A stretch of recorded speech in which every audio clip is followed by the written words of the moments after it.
fixing the Pakistan problem. As they say, only time will tell. Meanwhile, Mr. Tillerson's exit will impact West Asia as well, where America's role has been under increased scrutiny since Donald Trump took office. WION's West Asia Bureau Chief Daniele Pagani gets you the lowdown. For one, it surely is bad news for Iran. Pompeo is among the fiercest opponents Tehran has in Washington today. Pompeo has called Iran a despotic theocracy, a thuggish police state, and the largest state sponsor of terrorism. He has spoken about Iran's alleged links to the so-called Islamic State and the Al-Qaeda, warned Iran against interfering in Iraq, and has said that bombing Iranian nuclear capacity is not impossible. Pompeo accuses Tehran of being a major threat to peace in West Asia and American interests in the region, and military expansionism, and wants to counter it at any cost. If Pompeo has not moderated his views, it means that one of the most ideological opponents of diplomacy with Iran may soon be in charge of implementing Trump's efforts to exit the nuclear agreement in May.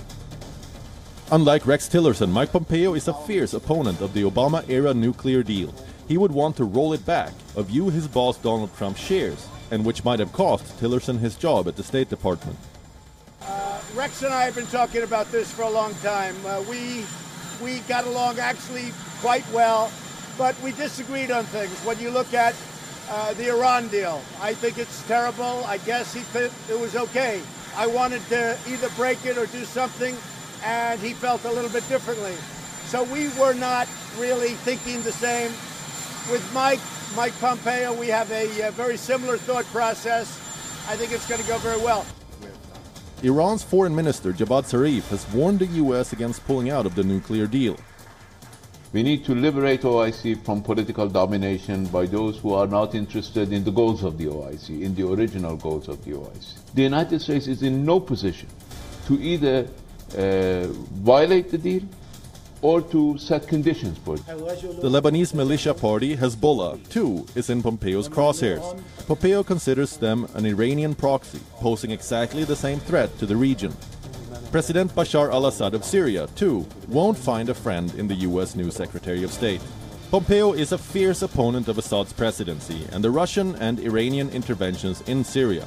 Speaking at the Aspen Security Forum in July 2017, Pompeo said, and I quote, "It is difficult to imagine a stable Syria that still has Assad in power. He is a puppet of the Iranians, and therefore it seems an unlikely situation where Assad will be sitting on the throne and America's interests will be well served."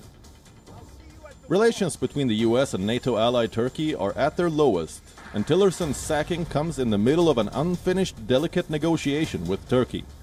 Pompeo inherits a difficult situation.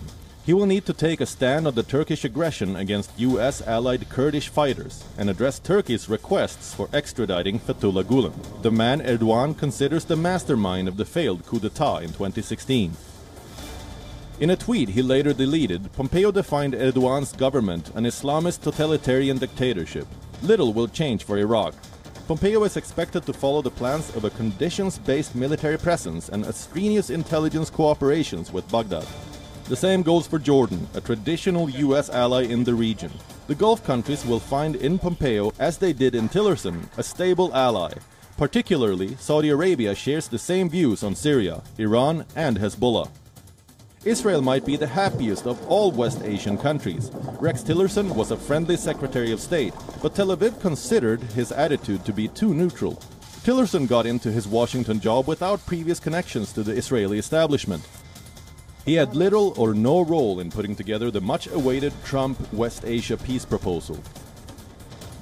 Mike Pompeo, on the other hand, is known to be a strong supporter of Israel, whose intelligence community shares precisely Pompeo's views on Iran as the major threat.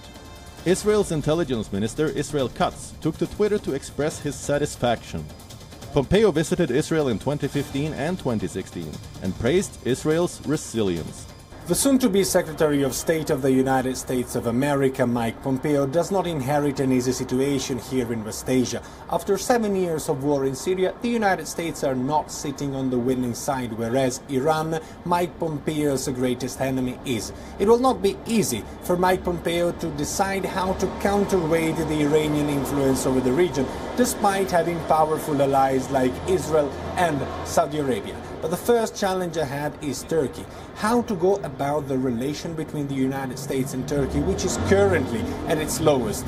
Will Mike Pompeo decide to stand by the Kurdish fighters who helped the United States defeat the Islamic State, or will Mike Pompeo completely abandon them and therefore repair the United States relations with Turkey? Daniele Pagani from Amman, Jordan, for WION.